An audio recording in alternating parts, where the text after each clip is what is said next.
quarantining, while this has been a very miserable experience in many ways, we have gotten access to some really good viewing, or some at least very good conversational viewing during this time period. I'm probably going to I filmed a review for Self Made, and I did not post it yet. I have to shake the dust off of it and do some things to it, but I'll probably do something with that a little bit later.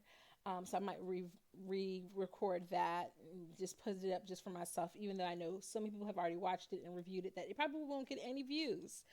But instead, I wanted to come and talk to you about season 4, episode 1 of Insecure. Okay, so I've been watching Insecure since like season 1, but I've never posted a review about Insecure. Um, it's one of those shows that, because I've never got a chance to experience any of that kind of living, like I wasn't out in these streets. I got married fairly young, to like the year that I graduated from grad school. So I went to college and I went to grad school, but I certainly was not like out in these streets living it up. I got married and was married for a long time, and then we started having kids a long time after we got married. So I don't know anything about the kind of life that Issa and Molly are out in these streets living. But I am fascinated with the show. I think that the writing is decent, is good. We'll talk about that. I think the writing is good. I'm, intrigued by the show. It's a good show. It's a good watch. It's just good entertainment. Sorry if my teeth are somewhat blue. I was eating a blow pop. Um, Give y'all something interesting to look at. I don't know. Blue looks good on black people. so, this episode, which I just watched again for like the second time, episode 1, which just premiered, and called Low Key Feeling Myself. So, I'm assuming that they're going to be this season is going to be with the low key. So every episode, I'm assuming, is going to have a low key in it, because you know that they did that throughout every season. There's like a little saying, and then it kind of continues with that thread throughout. So this episode just starts out the gate. We're back with the crew, and it's picking up fairly, like maybe just a month or two or so, maybe just like, yeah, just like 2 or 3 months after the events of season 3, which is a problem because it's been a year and 6 months. So I definitely wish they would have like jumped the pacing a little bit and aged the characters a little bit more, because it's so much time between each season, and there's so few episodes, and they're only 30 minutes long, that it's like these people are starting to not look the age that they're supposed to be. Um, so anyhow, it starts out and we get this beautiful pan of like spots in LA, at night. No one's there, and you get to see all these different spots, and it's the advertisement for the block party. Issa has been wanting to have this block party, and so we see that she's planned and held this block party, and you get different signs that are involved with the block party. There's one, and I didn't write it down, that it says, um, "Good vibes only," and she says that in the episode. And so all of these are clues to whatever's happened. Now they start with this. You hear the voiceover of like Terry Vaughn, and she's playing this host of this like real crime TV show, and it's called like Finding Latoya or something like that. And um, the questions that she's asking in the show go with what's going on in real life with Issa. And then we hear Issa say on the phone to someone, "I don't even mess with Molly like that no more." So we know that they've had a falling out. Now it's interesting because they've had multiple falling outs in the show, and so the idea, and then she said, then you hear Terry Vaughn saying like, "Could anyone have stopped it?" So obviously whatever happened was like a major falling out. And we find out that all of this is happening 4 months, 4 months into the future. So we get the rest of the season is a flashback. So my assumption is going to be that the season finale is going to actually get us to the block party, or maybe the episode before that, the penultimate episode, will be the block party, and then we'll get the falling out from that. And so basically, Molly and Issa are having this like self-care day where they're going to be doing some yoga and just having some quality time together, and they're getting a little turnt or what have you, getting a little relaxed with some herbal relaxation. And they're talking about Calandra. I don't think that's how you say the girl's name, who's helping Issa with planning the block party. And so she's going to have this little mixer to get donors for the block party.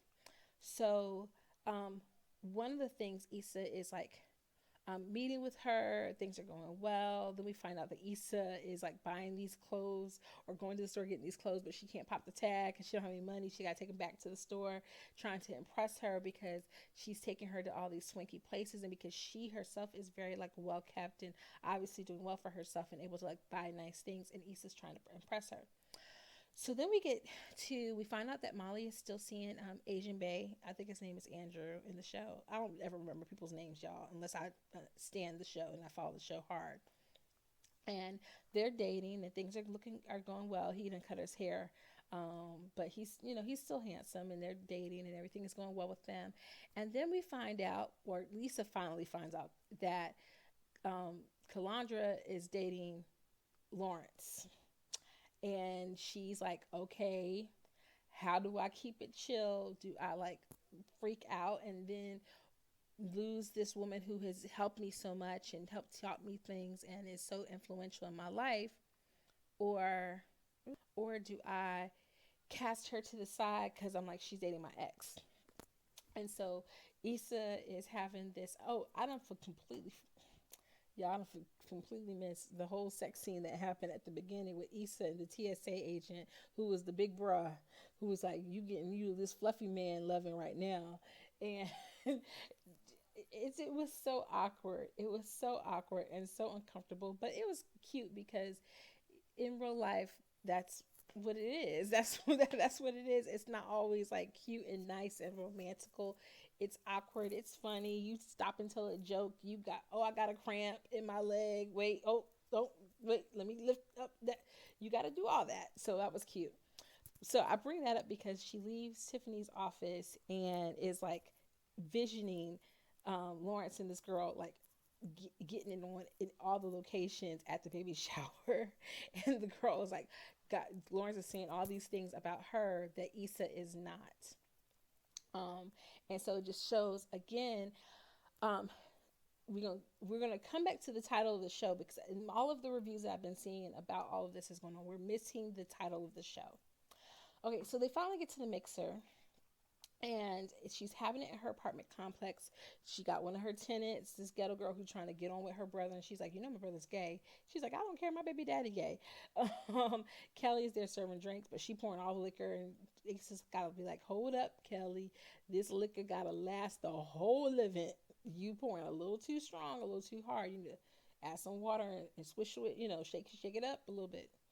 But the main thing is Issa is having trouble expressing her vision for the block party, and having trouble trying to sway the donors so that they will donate money.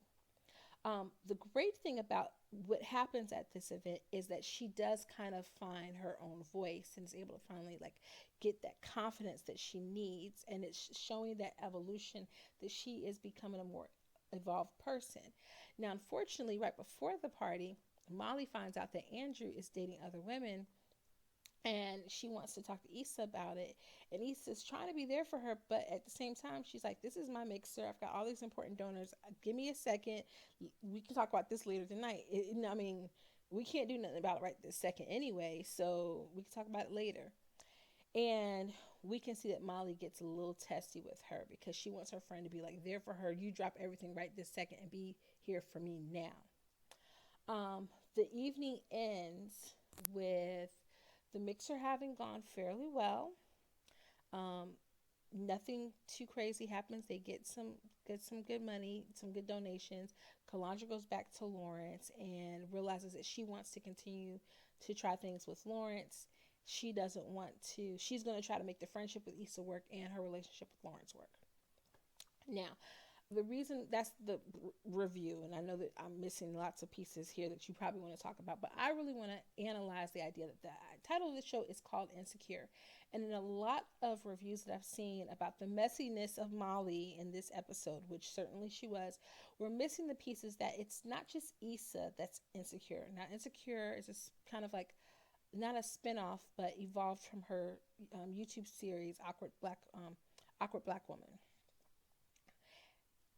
When you have a title like Insecure, it's not just Issa that's insecure. It's all of these women are insecure. And you see that in this episode. You see it with Issa being insecure about whether she should let this woman who's added to her life go because she's dating her ex. Is she secure enough in the fact that her relationship is over with Lawrence, and has she made peace with it, to accept that he might find a fulfilling relationship with this woman, a lasting relationship with this woman? And does that negate what you have found in a friendship with her? Can you make that work? Should we be above all of that in an ideal world?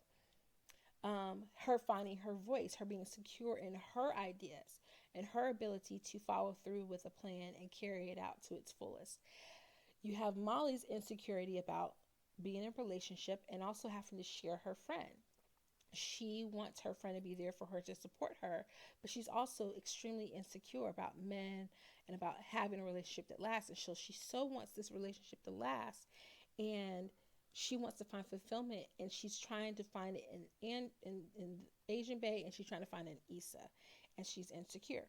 We see it in Tiffany, especially in the moment where everyone walks away from Tiffany, and Tiffany's just standing there at the table, and we see that, like, she is insecure. She's insecure about being alone, about having her friends, about doing things. She didn't want to tell Issa what was going on because she didn't want to mess up her friendship.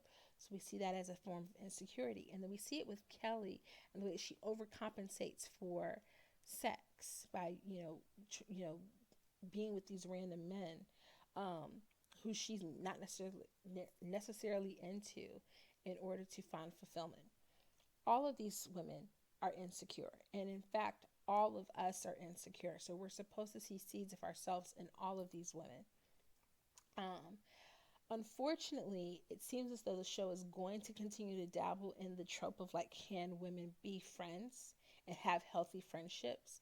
And because none of these women ever 100% in a healthy environment speak their minds to each other and express their feelings with each other in a space that they can be vulnerable, they can't ever get to a place of healing or healthiness, and that just breeds more insecurity.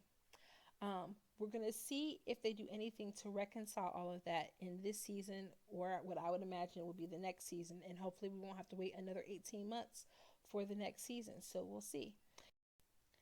So we'll see if they're able to find reconciliation and get these women to a healthier space.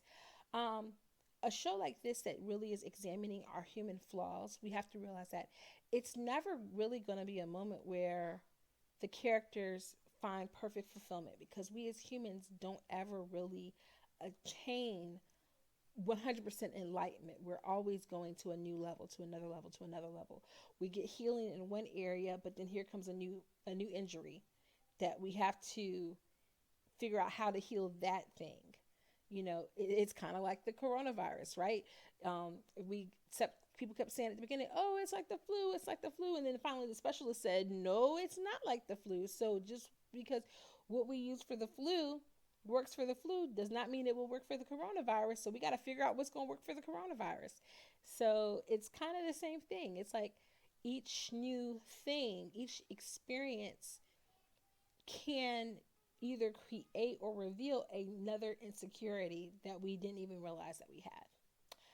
So I thought the episode was interesting. I'm intrigued to see where they go with this season. Let me know down below in the comments what you thought. Do you think Issa should dump Calandra? Do you think she should dump Molly? Should she just get a whole new friend group? What should happen with these women in order to maybe give us a solid relationship? I will say this.